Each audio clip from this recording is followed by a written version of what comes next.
ওম সর্বমঙ্গলে মঙ্গলে শিবে সর্বার্থ সাধিকে শরণ্যে ত্র্যম্বকে গৌরী নারায়ণী নমস্তুতে। ইয়া দেবী সর্বভূতেষু শক্তিরূপেণ সংস্থিতা নমস্তস্যৈ নমস্তস্যৈ নমস্তস্যৈ নমো নমঃ।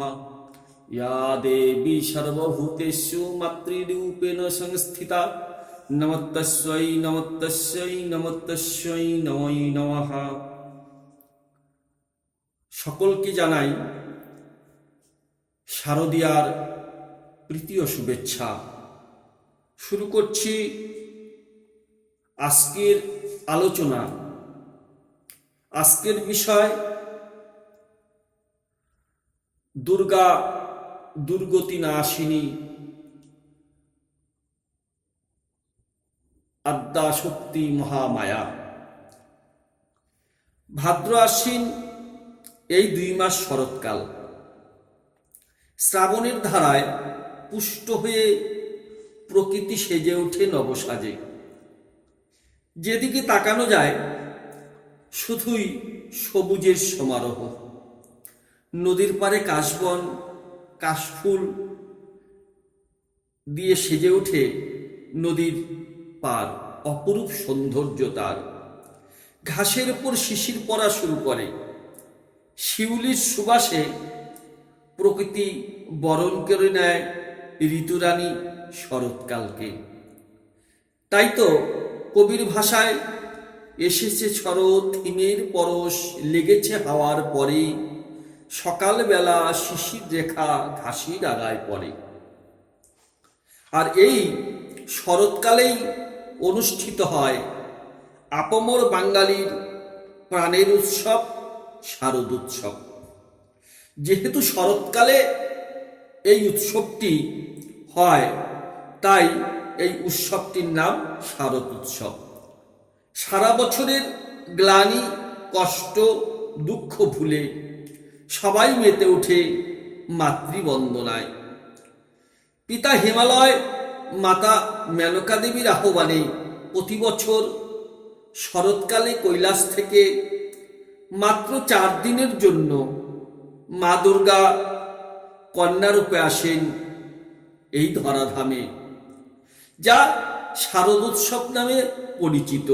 দেবী দুর্গার সঙ্গে মা লক্ষ্মী, মা সরস্বতী, দেবসেনাপতি কার্তিক এবং সিদ্ধিদাতা গণেশ দেখে মনে হয় যেন পরিবার সমন্বিতা। যদিও এবার মলমা সেতু শারদ উৎসব অনুষ্ঠিত হবে হেমন্তকালে, অর্থাৎ কার্তিক মাসে, কারণ আশ্বিন মাস এবার মলমাস হয়েছে। যাই হোক, মহালয়া হয়ে গেলেই পুজোর দিন গোনা শুরু হয়ে যায়। আমরা মেতে উঠি মাতৃবন্দনায়। ঢাকে কাঠি পরার সাথে সাথে মনটা চঞ্চল হয়ে ওঠে। ওই তো বৎসরান্তে মা এসেছে পিতৃগৃহে। তবে এখানে একটি কথা, আমরা বলি যে 1 বছর পরে মাতৃপূজা বা যে কোনো বাৎসরিক পুজো অনুষ্ঠান অনুষ্ঠিত হয়, যেমন কালী পুজো, লক্ষ্মী পুজো, সরস্বতী পুজো, বিশ্বকর্মা পুজো, কার্তিক পুজো, গণেশ পুজো ইত্যাদি ইত্যাদি। কিন্তু 1 বছর পর পর পূজা, এটা আমাদের মানুষের হিসেবে হয়, দেবতাদের হিসেবে নয়। দেবতাদের হিসেবে প্রত্যহ বা নিত্য পূজাই হচ্ছে। সেটা হলো ভূগোলের মতে ইংরেজি 21শে জুন থেকে 24শে ডিসেম্বর, এই সময় দক্ষিণায়ন। আর 25শে ডিসেম্বর বড়দিন থেকে 20 জুন এই হলো উত্তরায়ণ, অর্থাৎ সূর্য যখন দক্ষিণ দিক হেলে পশ্চিম দিকে অস্ত যায় তখন তাকে দক্ষিণায়ন বলে। আর যখন উত্তর দিকে হেলে পশ্চিম দিকে অস্ত যায় তাকে তখন আমরা উত্তরায়ণ বলে থাকি। মানুষের যেমন 12 ঘন্টা দিন, 12 ঘন্টা রাত্রি, অর্থাৎ দিন রাত্রি 24 ঘন্টা। দেবতাদের বেলায় উত্তরায়ণ দিন আর দক্ষিণায়ন হলো রাত্রি। অর্থাৎ মানুষের হিসেবে 6 মাস দিন 6 মাস রাত্রি, তাহলে মানুষের হিসেবে 1 বছর পরে পুজো হলেও দেবতাদের হিসেবে একদিন পরেই পুজো হয়। তাহলে আমরা যে দুর্গাপূজা করে থাকি 1 বছর পরে, এটা ধরলে কি হয়? এটা দক্ষিণায়নে অনুষ্ঠিত হয়, অর্থাৎ দেবতাদের রাত্রি। দক্ষিণায়নটা হচ্ছে দেবতাদের রাত্রি, এ সময় দেবতারা বিশ্রামে থাকে, অর্থাৎ বিশ্রাম, তাই একে অকাল বোধন বলা হয়।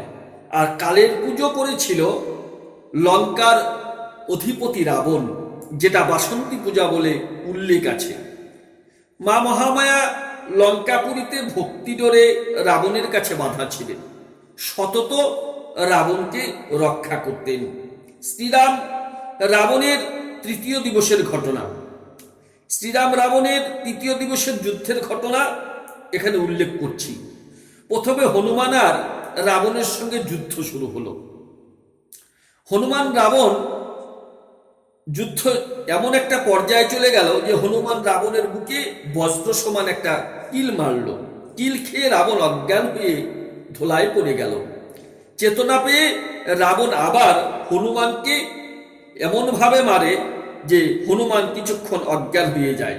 এভাবে কিছুক্ষণ যুদ্ধ করার পরে শ্রী রামচন্দ্র যুদ্ধে প্রবেশ করে। শ্রীরাম অজস্র বাণ মেরে রাবণকে জর্জরিত করে ফেলে। রাবণের সারা শরীর ক্ষতবিক্ষত হয়ে রক্ত ঝরতে শুরু করে। এত বাণাঘাত সহ্য করতে না পেরে ধোলায় অচৈতন্য হয়ে পড়ে যান রাজা দশানন। এরপর চেতনা পেয়ে রাবণ মা অম্বিকার স্তব করা আরম্ভ করেন। আমার কেউ নেই, ও মা, তুমি ছাড়া আমার এই ভব সংসারে ভরসা তো আর কেউ নেই মা অম্বিকা। শঙ্কর আমাকে ত্যায্য করেছে মা, তাই ডাকি মা তোমারে। শঙ্কর ত্যাজিল তাই ডাকি মা তোমারে। তুমি দয়াময়ী মাতা, শুনেছি পুরাণে।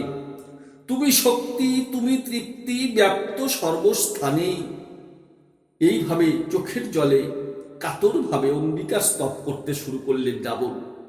স্তবে মা মহামায়া আর থাকতে পারলেন না। রাবণের স্তবে সন্তুষ্ট হয়ে ছুটে এলেন রণাঙ্গনে। রাবণকে কোলে নিয়ে রথে বসে রাবণকে সান্ত্বনা দিলেন। ওরে বৎস, ওরে রাবণ, তুই ভয় করিস না, আমি আছি। স্বয়ং মহাদেবও যদি তোর সঙ্গে যুদ্ধ করে তবু তোকে আমি ছেড়ে যাব না।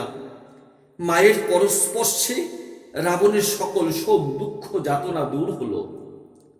মায়ের কৃপায় ক্ষত অঙ্গ জুড়িয়ে গেল। মায়ের আশীষ বাণী পেয়ে রাবণ পূর্ণ উদ্যমে রামের সঙ্গে যুদ্ধে অবতীর্ণ হলেন। রাম যখন দেখলেন যে সাক্ষাৎ ভগবতী মা আমার রাবণের রথে, তখন ধনুর্বাণ ফেলে মায়ের প্রতি প্রণাম জানালেন রাম। রাম বিভীষণকে বললেন, হে মিত্র, রাবণকে বধ করে কার সাধ্য? যার উপরে মা ভগবতীর কৃপা রয়েছে তাকে কি কখনো মারা যায়? তখন রাম চিন্তান্বিত হলেন কিভাবে রাবণকে বধ করা সম্ভব। তখন বিধি এসে বিধান দিলেন, শোনো রাম, একমাত্র চণ্ডী আরাধনায় বা অকাল বোধনেই রাবণ বধ হবে, অন্যথায় রাবণকে মারা যাবে না। তখন অকালে শরৎকালে দেবী চণ্ডীর আরাধনা শ্রী রামচন্দ্র শুরু করলেন। রামের এই মায়ের আরাধনা সময় প্রয়োজন কি 108টি নীলপদ্ম, কিন্তু কোথায় পাওয়া যাবে? বিভীষণ বললেন, পৃথিবীতে একমাত্র দেবীদহে এই নীলপদ্ম পাওয়া যাবে। হনুমান চক্ষের নিমিষয়ে দেবীদহে যাত্রা করলেন। সেখানে যে গুনে গুনে 108টা পদ্ম এনে রামচন্দ্রকে দিলেন। আর 108টা পদ্মই সেদিন ফুটেছিল, আর কোনো পদ্ম সেদিন কিন্তু ফোটেনি। কিন্তু দেবীর ছলনায় একটি পদ্ম অদৃশ্য রইল। যতই গণনা করা যায় 107টা হয়। হনুমান বললেন, আর একটি পদ্মও দেবী দেহে নেই। তখন রাম চোখের জলে ভেসে ধনুর্বাণ হাতে নিয়ে বললেন, সবাই আমাকে কমলাক্ষী বলে, সুতরাং আমার কমলাক্ষী অর্থাৎ আমার চকিত কমল, আমার চকিত পদ্ম, আমার চোখটা নীল কমল, নীল পদ্ম, আমার চোখটা আমি আজ কি করব, মায়ের কাছে উৎসর্গ করব।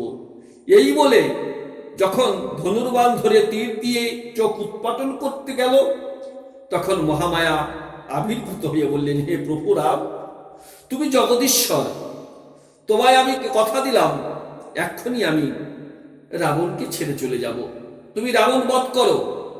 এইভাবে রাম দশমী পর্যন্ত পূজা করার পরে রাবণের সঙ্গে যুদ্ধে অবতীর্ণ হলেন। আর এই অকালের পুজো দুর্গতি নাশিনী দুর্গার পূজার প্রচলন হলো। এই হলো কীর্তিবাসী রামায়ণের কথায়। এবার আসি অন্য প্রসঙ্গে। মার্কেন্ডীয় পুরাণ অনুযায়ী শ্রী শ্রী চণ্ডীতে পাওয়া যায়, কলি নামক এক গন্ধর্বর ঔরসে এবং বরুথিনী নামক অপ্সরার গর্ভে সরসিস মনুর জন্ম হয়। সরচিস মনুর পুত্র হল সারচিস। সারচিসের জ্যেষ্ঠ পুত্র চৈত্রর বংশজাত রাজা সুরথ। খুব বিক্রমশালী ছিলেন এই রাজা সুরথ। তার রাজধানীর নাম কোলা। রাজা সুরথ ছিলেন দানশীল, সত্যবাদী, স্বধর্ম, কুশল, বিদ্বান, দেবী ভক্ত এবং পূজাবৎসল। ইন্দ্রের ন্যায় তেজস্বী রাজা সুরতের রাজ্য শাসনকালে 9 জন এমন রাজা ছিলেন যারা রাজা সুরতের রাজ্য কেড়ে নেওয়ার প্রয়াস করেছিলেন।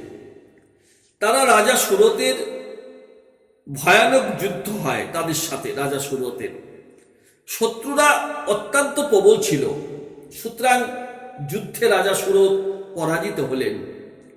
প্রতিপক্ষ সমস্ত রাজ্য অধিকার করে রাজা সুরতকে রাজধানী কোলাপুরী থেকে তাড়িয়ে দিল। দৈববশত রাজার মন্ত্রী ও পরিজনগণ ও তার শত্রু হয়ে উঠল এবং রাজকোষে যা অর্থ ছিল মন্ত্রীরা সেসব আত্মসাৎ করে নিল। রাজা সুরত তখন শিকার করার আছিলায় একাকী ঘোড়ায় চড়ে নগরের বাইরে এক গভীর বনে চলে গেলেন। সেখানে ইতস্তত ভ্রমণ করতে করতে রাজা এক মুনির আশ্রম দেখতে পেলেন, যা ছিল খুবই সুন্দর। সেখানে বেদধ্বনি শোনা যাচ্ছিল। এটা ছিল বিপ্রবর মেধা ঋষির আশ্রম। এই মেধা ঋষির আশ্রমে রাজা উপস্থিত হলে মুনিবর মিষ্ট বাক্য, আসন, আহার, জল ইত্যাদি দিয়ে রাজাকে আপ্যায়ন করলেন। এত বড় রাজ্যের রাজা ভাগ্য তো সে আজ বনবাসী। তাই নয়, তার পূর্বপুরুষগণ পরিশ্রম করে যে রাজ্য সুরক্ষিত রেখেছিলেন আজ তা শত্রুর কবলে। এসব চিন্তা করতে করতে রাজার মন ভারাক্রান্ত। এমতো অবস্থায় থাকাকালীন রাজা সুরত দেখতে পেলেন তার মতো আরেকজন আশ্রমে বিচরণ করছে। তার পরিচয় কি? যে তিনি সমাধি নামক এক বৈশ্য। রাজা যখন তার সঙ্গে কুশল বিনিময় করছিলেন, তখন রাজা মধুর বাক্য শুনে সমাধির চোখ দিয়ে জল পড়তে লাগলো। শ্রদ্ধাবনত মস্তকে রাজাকে বলল, আমার নাম সমাধি বৈশ্য। আমি ধনীকুলে জন্মেছি, কিন্তু দুর্ভাগ্য আমার স্ত্রী পুত্রগণ ধনলোভে মত্ত হয়ে আমাকে গৃহ থেকে বিতাড়িত করেছে। এখানে আমার পরিবার, পুত্র, কন্যা, স্ত্রী আদি সকলের চিন্তায় আছি, কারণ তাদের কোনো কুশল সংবাদ পাচ্ছি না। তখন রাজা সমাধিকে বলল, যে দুরাচারী পুত্রাদি তোমাকে বিতাড়িত করেছে, তুমি কেন তাদের জন্য চিন্তা করছো? এ কথা শুনে বৈশ্য বললেন, ঠিকই বলেছেন মহারাজ, আপনার বাক্যই সঠিক, কিন্তু মন তো মানে না। আমার যে পুত্র আর স্ত্রীর কথা বারবার মনে উঠছে।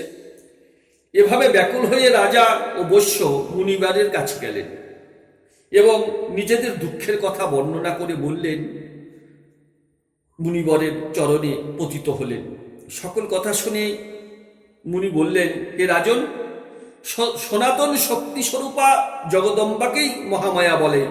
তিনি সকলের মন আকর্ষণ করে, মোহগ্রস্ত করেন।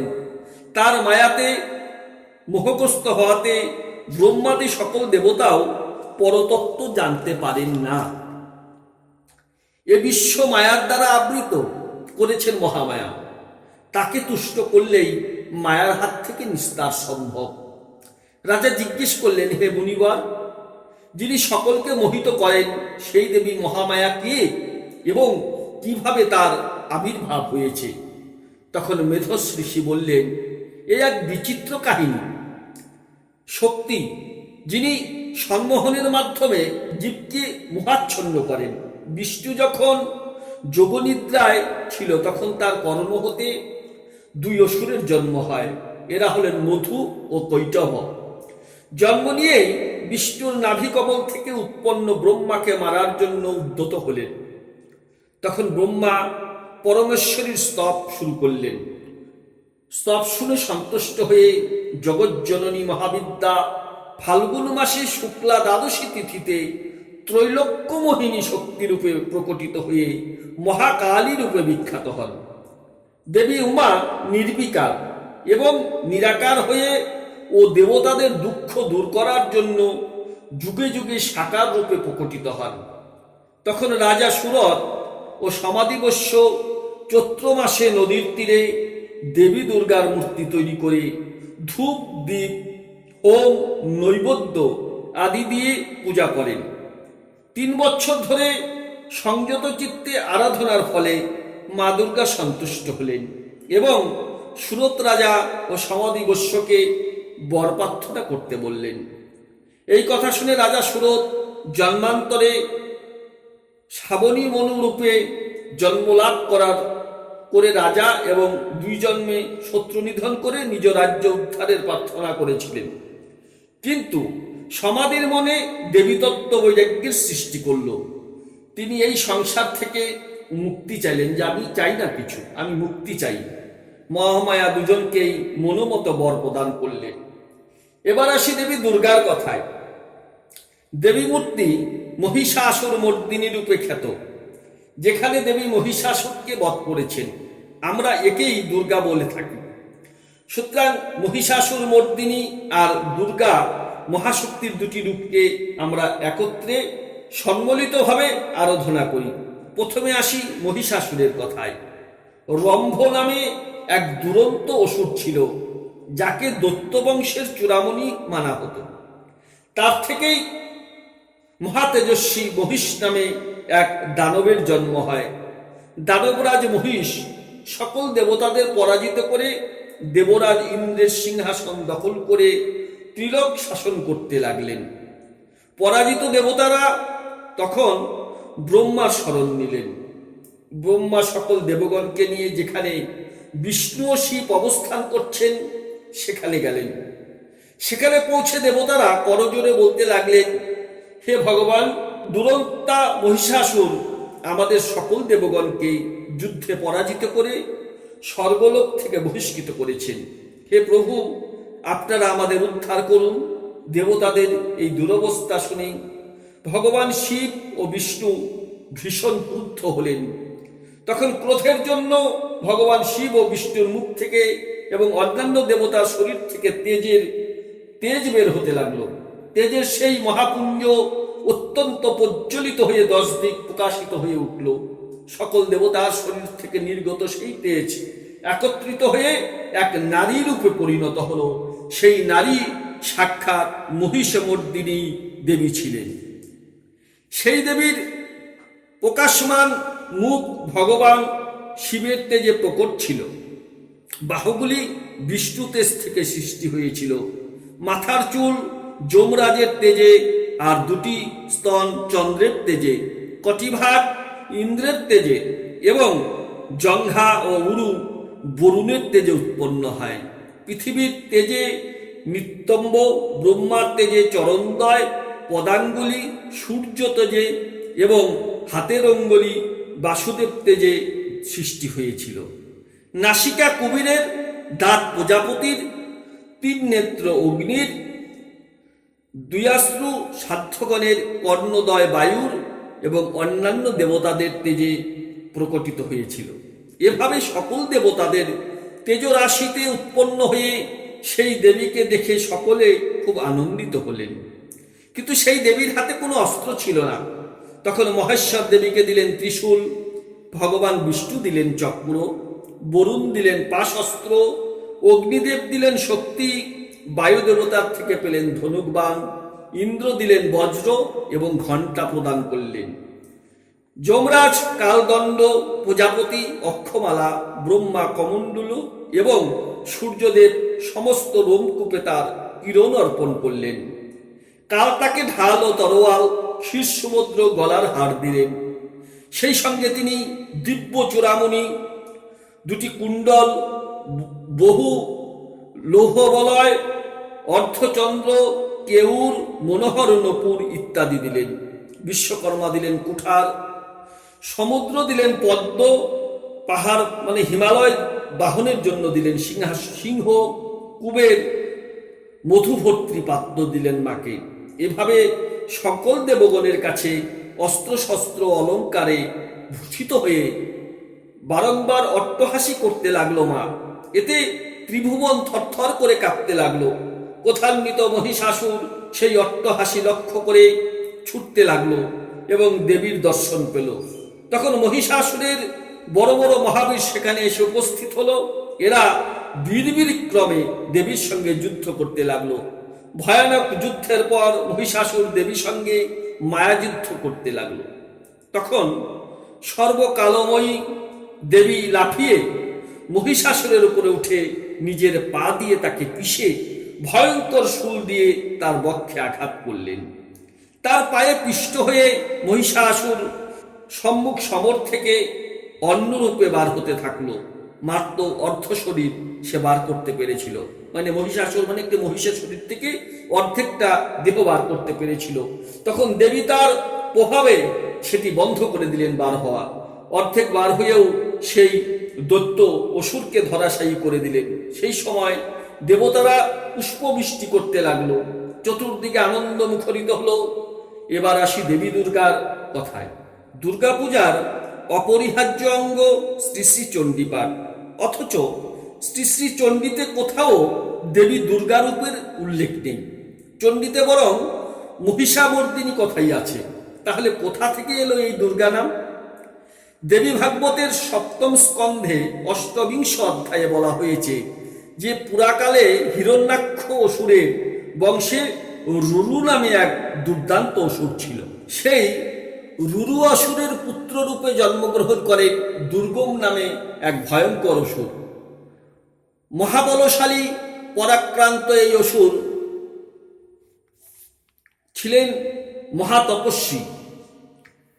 তিনি দেবকুলকে পরাজিত করার জন্য নতুন নতুন সব পরিকল্পনা করতে লাগলেন।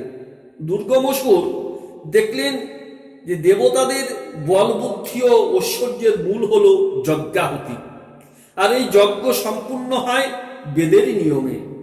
তাই দুর্গম বেদকে করায়ত্ত করার জন্য ঘোর তপস্যা করতে লাগলেন। একান্তে পাহাড়ে গভীরভাবে ব্রহ্মার ধ্যানে মগ্ন হলেন। ক্রমে ক্রমে 1000 বছর পার হয়ে গেল। এই দুর্গমের অসুরের কঠিন তপস্যায় জগৎ উত্তপ্ত হয়ে উঠল। এমতো অবস্থায় দেব নরকুল অস্থির হয়ে উঠল। তখন ব্রহ্মা হংসবাহনে দুর্গম অসুরের কাছে গিয়ে তার অভীষ্ট বর প্রার্থনা করতে বললেন। তখন দুর্গম প্রজাপতি ব্রহ্মাকে বললেন, সে যদি আমার তপস্যায় তুষ্ট হয়ে থাকেন তাহলে আমাকে সমগ্র চতুর্বেদ দান করুন। সকল বেদমন্ত্র যেন আমার অধিগত হয়, আর সেই সঙ্গে আমি যেন দেবতাদের পরাজিত করতে পারি। চতুরানন ব্রহ্মা দুর্গম অসুরকে তথাস্তু বলে বর প্রদান করে ব্রহ্মলোকে চলে গেলেন। আর আশ্চর্য ঘটনা, ঠিক সেই মুহূর্তে ব্রাহ্মণগণ বেদমন্ত্র ভুলে গেল। বেদ লেখা হতো না আগে, বেদ শুনে শুনে মনে রাখা হতো। তাই বেদের অপর নাম শ্রুতি। ব্রাহ্মণগণ বেদবিদ্যা ভুলে যাওয়ায় জগতে আর বেদের অস্তিত্ব রইল না। তাই নিত্য হোম যজ্ঞ বিলুপ্ত হলো। আর যজ্ঞ না হওয়ায় দেবগণ যজ্ঞের হবি গ্রহণ করতে না পারায় দুর্বল হলো। কারণ দেবগণের আহার ছিল যজ্ঞের হবি, কিন্তু সেটা যজ্ঞই যদি বন্ধ হয় তাহলে হবি পাবে কোথায়? তাই যজ্ঞ বন্ধ হয়, দেবতারা হবি না পেয়ে দুর্বল হলেন। খাদ্য বিনা দেবগণ দুর্বল হয়েছেন এ খবর দুর্গম দূত মারফত পেয়ে সুযোগ বুঝে স্বর্গরাজ্য আক্রমণ করে জয় করে নিলেন। দেবগণ অমরাবতী ত্যাগ করে সুমেরুগিরির গুহায় বসে একান্তে মহাশক্তির ধ্যানে মগ্ন হলেন। জগতে শুরু হয়ে গেল অনাবৃষ্টি, ক্রমে ক্রমে জলাশয়গুলো শুকিয়ে গেল। এভাবে শতবৎসর অতিক্রান্ত হলো। প্রজাগণ তাদের গৃহপালিত পশুসহ মৃত্যু মুখে পতিত হতে লাগলো। এমতো অবস্থায় ব্রাহ্মণগণ হিমালয়ের পাদদেশে গিয়ে ভগবতীর ধ্যান করতে লাগলেন। একদিকে দেবগণ, একদিকে ব্রাহ্মণগণ এই দুর্গতি দূর করার জন্য কাতর আহ্বান করতে লাগলেন। তাদের এই কাতর ক্রন্দনে মা ভগবতীর মন আর্দ্র হলো। তখন মা ভগবতী এক অদ্ভুত মূর্তিতে আবির্ভূত হলেন। শতনেত্রযুক্ত দেহকান্তি সুনীল চতুর্ভুজা দেবীর দুটি হাতে স্বরমুষ্টি আর কমল, আর দুটির একটিতে ক্ষুধা তৃষ্ণা ক্লেশ নাশক ফলমূল শাকাদি, অন্য হাতে সরাসন। দেব ও মানবের দুর্দশা দেখে দেবীর শতনেত্র থেকে অশ্রু ঝরতে লাগলো। দেবী মাকে শতাক্ষী বলা হয়, এই জন্য অশ্রু ঝরতে লাগলো। এইভাবে 9 দিন ধরে এই অশ্রু ঝরার ফলে পৃথিবীতে অবিরল ধারায় বৃষ্টি শুরু হয়ে গেল। মায়ের চোখের জল 9 দিন ঝরার ফলে বৃষ্টি শুরু হয়ে গেল। বৃষ্টি হয়ে পৃথিবীর নদী নালা খাল বিল জলে পরিপূর্ণ হলো। পৃথিবী আবার শস্য সবুজ হয়ে উঠল, শ্যামল সবুজ হয়ে উঠল। দেবতা ও ব্রাহ্মণগণ দেবীর স্তব করতে লাগলেন। হে দেবী, আপনি শতনেত্র যুক্ত বলে শতাক্ষী নামে খ্যাত হবেন। আজ থেকে আপনি শাকম্ভরী রূপে সকল প্রাণীর ভরণ পোষণ করবেন। এদিকে দেবীর আবির্ভাব জানতে পেরে দুর্গম অসুর তার সাথে যুদ্ধ করার জন্য এগিয়ে এলো। শতাক্ষী দেবীর সঙ্গে দুর্গম অসুরের ঘোরতর ভয়ঙ্কর যুদ্ধ হলো। দেবী দুর্গম অসুরকে বধ করলেন এবং চতুর্বেদ উদ্ধার করে জগতে মা দুর্গা নামে খ্যাত হলেন। তো এই যে দুর্গম অসুরকে বধ করেছিলেন বলে এর নাম হলো দুর্গা। এবার আসি পূজা কাকে বলে। পূজা হলো উচ্চতর কোনো সত্তার কাছে শ্রদ্ধা নিবেদন, ভক্তি ও প্রেম নিবেদন, এটাই হলো পূজা। তাতে বিনম্র আত্মসমর্পণ করে তাদাত্ম্য লাভ করাই হলো পূজার উদ্দেশ্য। দুর্গা পূজার উদ্দেশ্য হলো মনের আসরিক গুণগুলোকে বিনাশ করে দেহ ও মনকে শুচিশুদ্ধ করা, যাতে সেই মন মাতৃসত্তায় অসীম শ্রদ্ধা ও বিশ্বাসের অধিকারী হতে পারে। দুর্গাপূজা হলো মহাশক্তির পুজো। দুর্গাপূজায় তন্ত্রমত ও বেদমত উভয় মতেই হয়। শ্রী শ্রী চণ্ডীপাঠ, দেবী মাহাত্ম্য পাঠ ও অনুধ্যানের মধ্য দিয়েই দুর্গাপূজা যথার্থভাবে সুসম্পন্ন হয়। দুর্গাপূজা যথাযথভাবে করতে হলে কিছু শাস্ত্রজ্ঞান, ভক্তি ও উচ্চ মনের অধিকারী ছাড়া সম্ভব নয়। দেবী দুর্গা হলেন মহাদেবীর প্রতীক স্বরূপা। মহাসাধক ছাড়া সঠিকভাবে দুর্গাপূজা করা কঠিন ব্যাপার। কারণ দেখা যায় রাজা সুরত সমাধিবস্য ভগবান রামচন্দ্র এবং অন্যান্য বড় বড় মুনি ঋষি নিষ্ঠা সহকারে দেবী পূজা করেছেন। তবেই এই পূজার সঙ্গে জড়িত থাকাও বেশ পুণ্যের ব্যাপার, এতে কোনো সন্দেহ নাই। ষষ্ঠী থেকেই শুরু হয় এই মহাপূজা, যাকে শারদ ষষ্ঠী বলা হয়। আজকের ভগবান রামচন্দ্র দেবী মহামায়া বোধন করেছিলেন এই আজকের দিনে, অর্থাৎ ষষ্ঠীর দিনেই মহামায়া বোধন করেছিলেন রামচন্দ্র, অর্থাৎ দেবীকে জাগিয়ে তুলেছিলেন। বোধন মানে জাগানো। আজ অর্থাৎ ষষ্ঠীর দিনে মায়ের পূজা হয় বিল্লবাসিনী হিসেবে।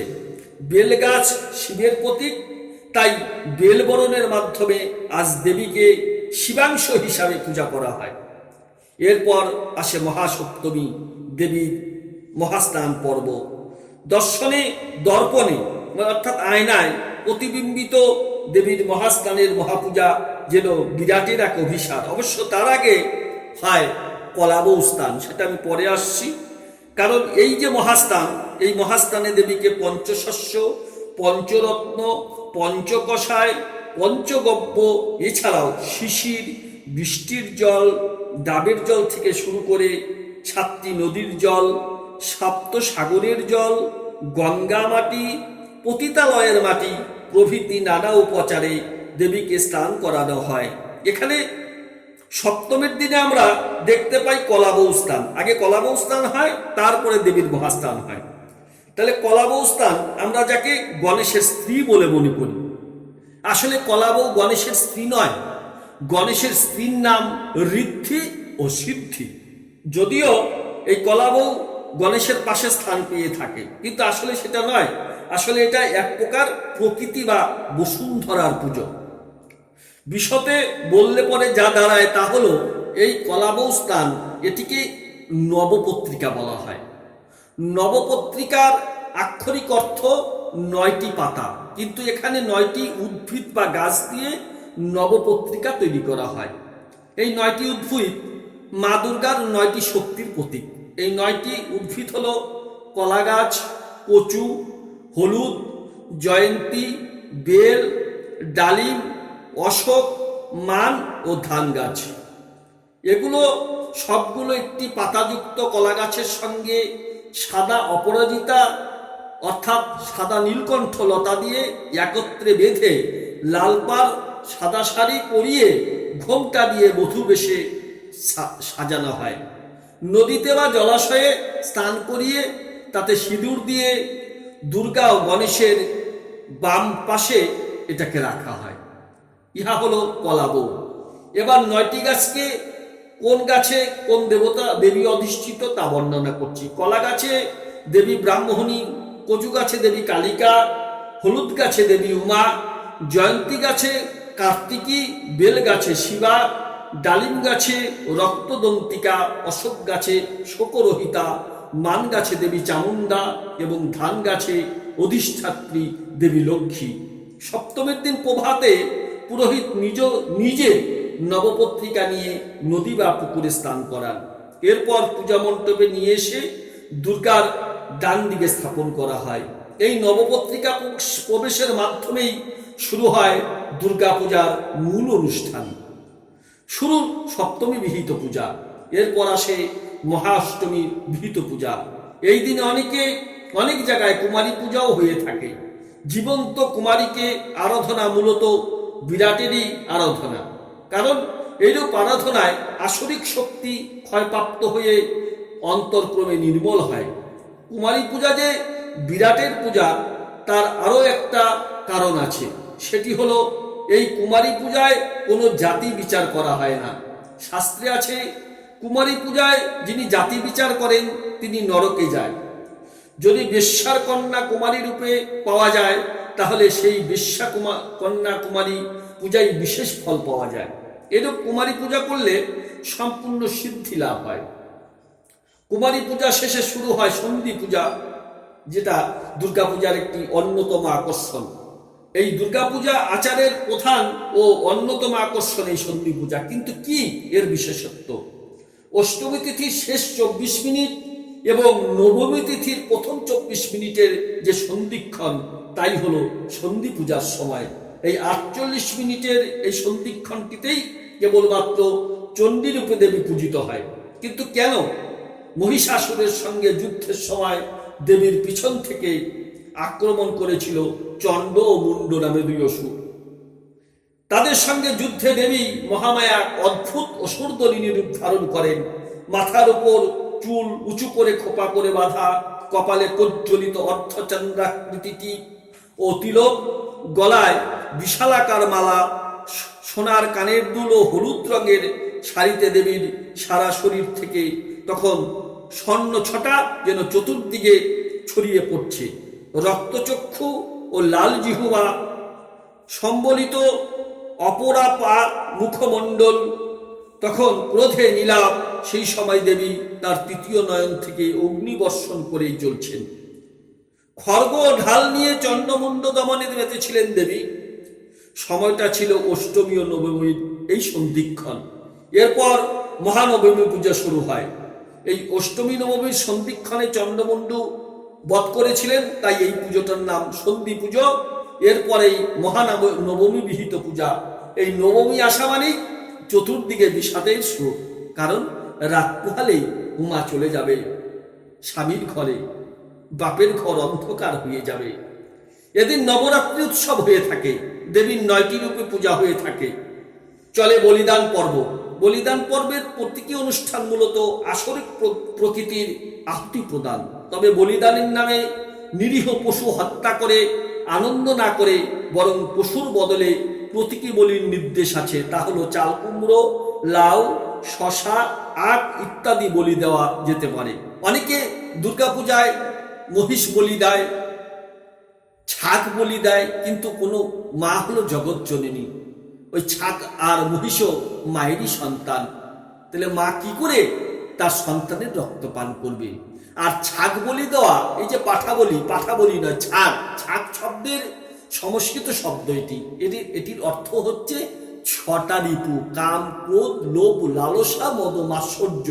এটাকে দেবীর কাছে বলিদান দিতে বলেছে। আর আমরা উল্টো করে দেবীর কাছে ছাগ বলি দেই না।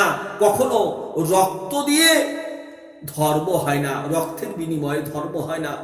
একটি পাঠাকে বলি দিয়ে তার কাতর কাদা, আমাদের অট্টহাসি, আমাদের আনন্দ, আমাদের ঢাকির শব্দে ঢাকা পড়ে যায়। একটি নিরীহ পশুর আত্মচিৎকার, কখনোই সেই পুজোটা সার্থক হতে পারে না। তাই সবার আগে পশু হত্যা বন্ধ করতে হবে। পশু হত্যার বদলে প্রতীকী বলি আমরা দিব, আখ, চাল কুমড়ো, লাউ, শশা ইত্যাদি। দেবী নবরাত্রিক ব্রত এই মহানবমীর রাত্রে সমাপ্ত হয়ে থাকে। এরপরেই শুভ বিজয় দশমী। মর্তধাম ছেড়ে মা কৈলাসে যাত্রা করেন। যাবার কালে মায়ের পুজো ঢ্যাপ অর্থাৎ শাপলা দিয়ে বা বিভিন্ন জায়গায় বিভিন্ন নিয়মে হয়। আজকের এই দশমীর দিনই শ্রী রামচন্দ্র রাবণ বধ করেন। তাই আজকের দিনে দশেরা উৎসব অনেক জায়গায় মহাসমারোহে পালিত হয়। আবার আজকের দিনে পাণ্ডবরা তাদের অজ্ঞাতবাস শেষ করে নিজ নিজ পরিচয়ে হস্তিনাপুরে ফেরেন। দশমী পুজো, এই দশমী বিহিত পুজো শেষে বিসর্জন হয়ে থাকে।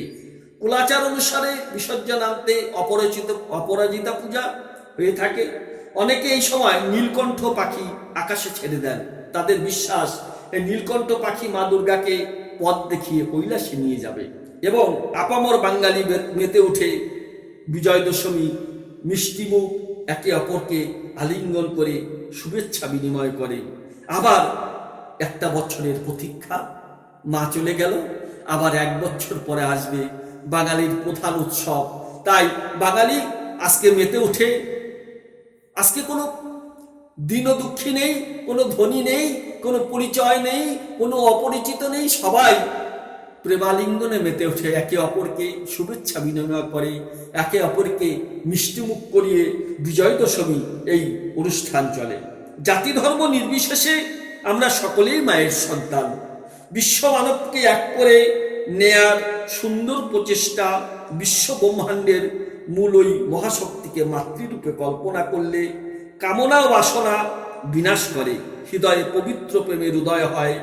সবাইকে জানাই শুভ শারদীয়ার প্রীতি ও শুভেচ্ছা।